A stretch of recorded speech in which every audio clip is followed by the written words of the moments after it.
महात्म है। प्रथम श्लोक में ठाकुर जी के कुछ रूप स्वरूपों का वर्णन किया है, ध्यान से सुनिएगा। सच्चिदानंद रूपाय, तीन रूप हैं भगवान के, सत्य, चैतन्य और आनंद। सबसे पहला स्वरूप है ठाकुर जी का सत्य। आपको ठाकुर जी के प्रति सत्य बुद्धि रखनी ही पड़ेगी अगर आप भक्ति मार्ग में हैं तो। कई बार ऐसा देखा जाता है कि ठाकुर जी के प्रति सत्य बुद्धि नहीं होती। सत्य बुद्धि किसको कहते हैं?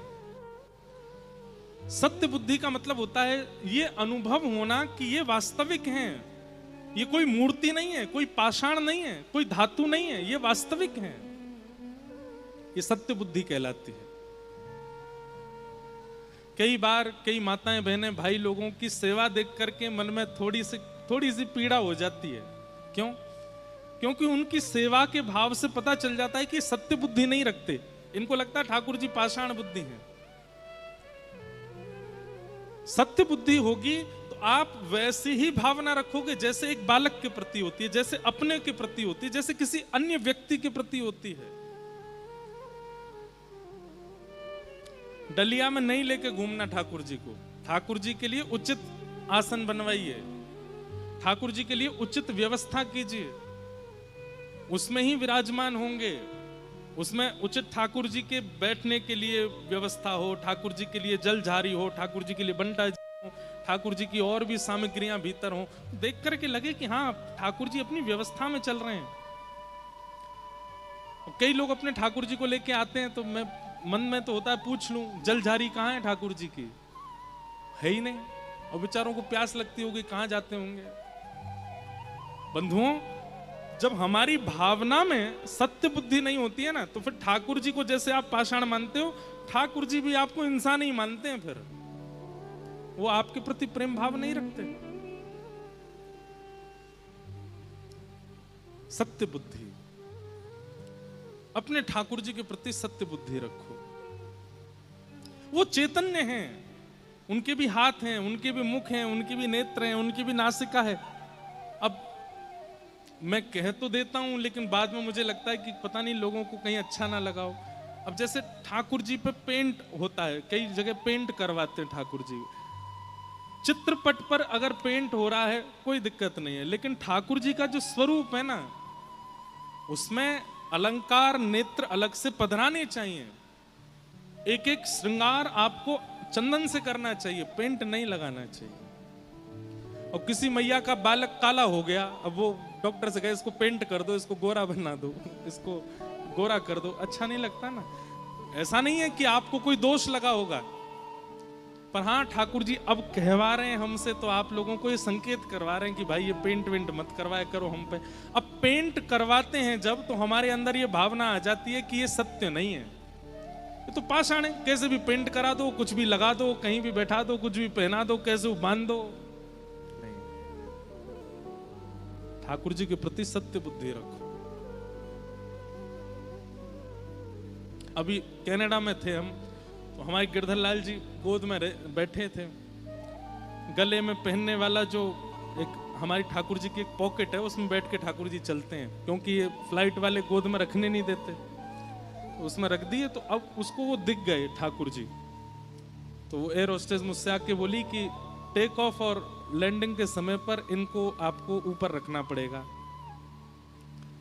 मैंने कहा आप लोगों की बड़ी ज्यादा, वो तो विदेशी लोग, उनको क्या समझाएं। मैंने कहा ये मुझसे दूर नहीं होंगे।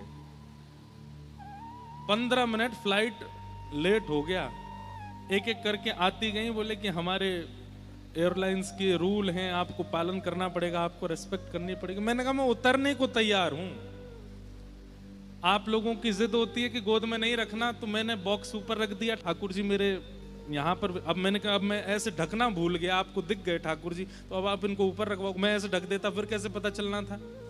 बोले नहीं अब आपको इनको रखना ही पड़ेगा। मैंने कहा ये नहीं रखूंगा मैं, चाहे मुझे उतार जाओ। तो अंत में वो पायलट के पास गए, तो फिर पायलट ने अनुमति दी, बोले ठीक है अब बैठने दो। मैंने कहा और नहीं तो क्या, ठाकुर जी के नहीं लड़ेंगे तो फिर किसके लिए लड़ेंगे। हम लोग क्या करते हैं, आपको ये बात बताना चाह रहे हैं कि ठाकुर जी के प्रति सत्य बुद्धि रखो। दुनिया बड़ी नहीं है, व्यवस्थाएं बड़ी नहीं है, सबसे बड़े हमारे ठाकुर जी हैं। उनसे ऊंचा कुछ थोड़ी हो सकता है, उनसे विशिष्ट थोड़ी कुछ हो सकता है। और ये तभी होगा जब आप उनके प्रति सत्य बुद्धि रखोगे। आप पाषाण बुद्धि रखोगे, उनके प्रति धातु बुद्धि रखोगे, तो कहीं धर दो, कहीं बैठा दो, कैसे पेंट करवा लो, कुछ भी पहना दो, कहीं भी करवा दो। हम जितनों के भी निजी संपर्क में है ना, हमने सबसे पेंट का तो मना ही किया, मैं ठाकुर जी पेंट नहीं करवाना है। स्वर्ण के, चांदी के या शंख के अलंकार लगाओ। थोड़ा श्रम तो होगा आप लोगों को, रोज रोज लगाना पड़ेगा। इतना भी नहीं कर सकते ठाकुर जी, रोज पधराओ, ठाकुर जी के नेत्र पधराओ, अपने मन के मुताबिक बनवा करके पधराओ।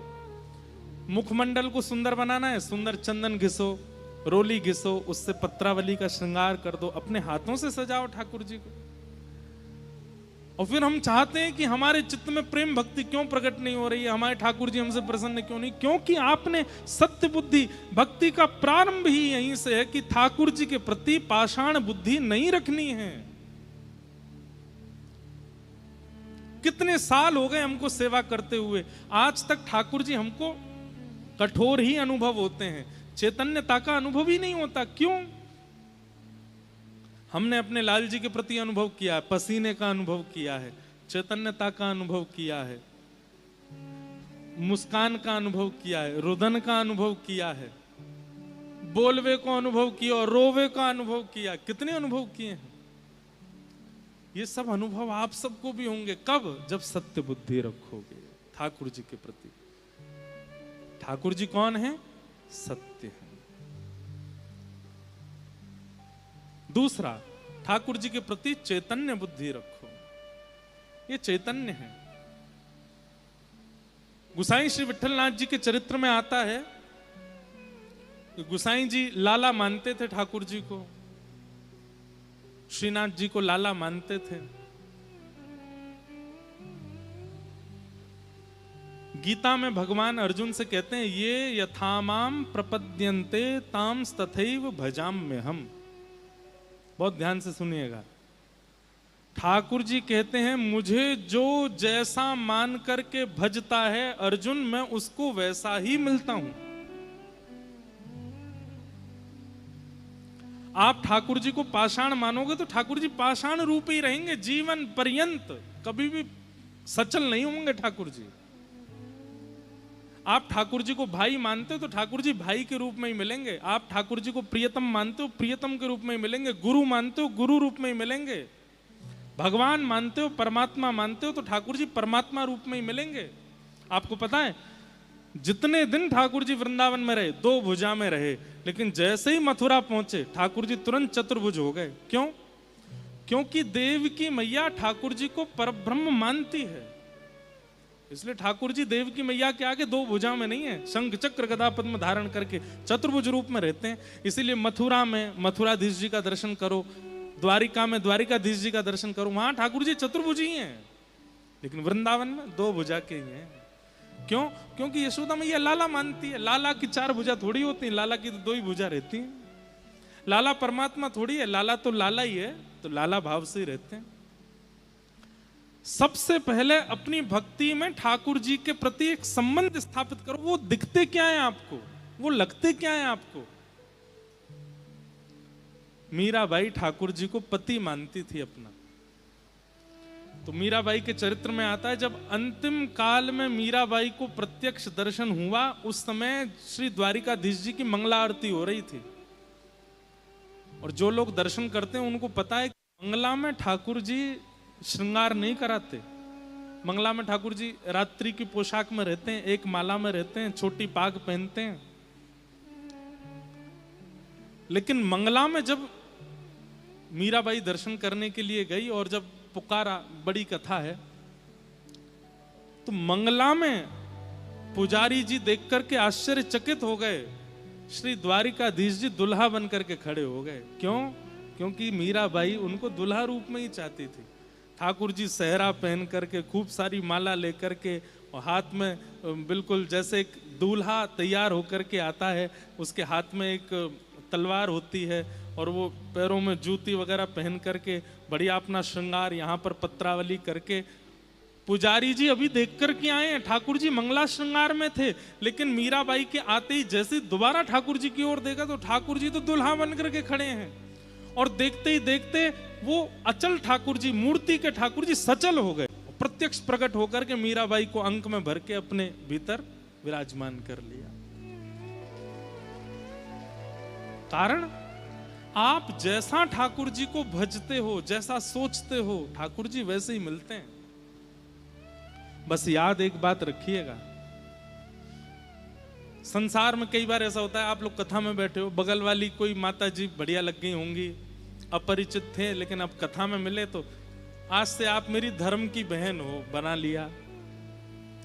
किसी भाई को देख करके लगा कि आप मेरे आज से धर्म के मित्र हो, आप मेरे धर्म के चाचा हो, पिताजी आदि। संसार में संबंध बना तो हम बहुत जल्दी लेते, निभा नहीं पाते। पर एक बात याद रखिए, ठाकुर जी से यदि आपने कोई संबंध बना लिया, आज ही विचार कर लिया कि ठाकुर जी आप हमको हमारे लाला लगते हो, आप हमको हमारे भैया लगते हो, आप हमको हमारे सखा लगते हो, आप हमको हमारे पिताजी लगते हो, गुरुजी लगते, जो भी, याद रखिएगा, आपने अगर मजाक में भी बोल दिया कि ठाकुर जी आप हमारे लाला हो, तो वो लाला मान लेंगे स्वयं को। वो फिर आप कभी कल अगर कहोगे कि आप तो परमात्मा हो, मेरे कष्ट दूर करो, ठाकुर जी कहेंगे अरे मैया तेने तो मैं लाला मान लियो। और लाला कोई कष्ट थोड़ी दूर करे, लाला तो चकाचक आनंद करे, खावे पीवे सोवे, यही काम करे लाला। तो अब तुम कह रही हो कि तुम्हारा व्यापार नहीं चल लो, मैं लाला हूं छोटो सो, मैं कैसे ठीक करूंगा यार। संबंध आपने यदि मान लिया तो ठाकुर जी फिर उसको पक्का करके निभाते हैं। इसलिए विचार कर लीजिए कि आपका ठाकुर जी के प्रति संबंध है क्या। महाप्रभु जगन्नाथ जी आज भी रथ में विराजमान होकर के केवल अपनी मैया से मिलने जाते हैं।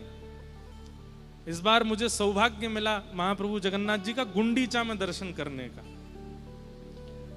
इतना अंतर आप कभी अनुभव नहीं कर सकते। उन्हीं जगन्नाथ जी को जब आप श्री मंदिर में देखोगे तो वो परमात्मा लगते हैं, विशाल लगते हैं। लेकिन वही जगन्नाथ जी जब रथ यात्रा करके गुंडीचा में आते हैं तो वहां ऐसे लगते हैं कोई छोटा सा लाला बैठो है, अभी भोजन करके आयो, मुख भी अच्छे से पहुंचो ना है, नेक्स्ट से लाला जैसे लगते हैं। क्यों? क्योंकि वहां ठाकुर जी अपनी मैया से, गुंडीचा मां से मिलने गए हैं ठाकुर जी, इसलिए लाला ही बन जाते हैं, बालक ही बन जाते हैं। इसलिए भैया संबंध तो बनाना है पर बहुत विचार करके बनाना है, बहुत सोच समझ करके बनाना है। ठाकुर जी क्या लगते हैं आपको, विचार करो।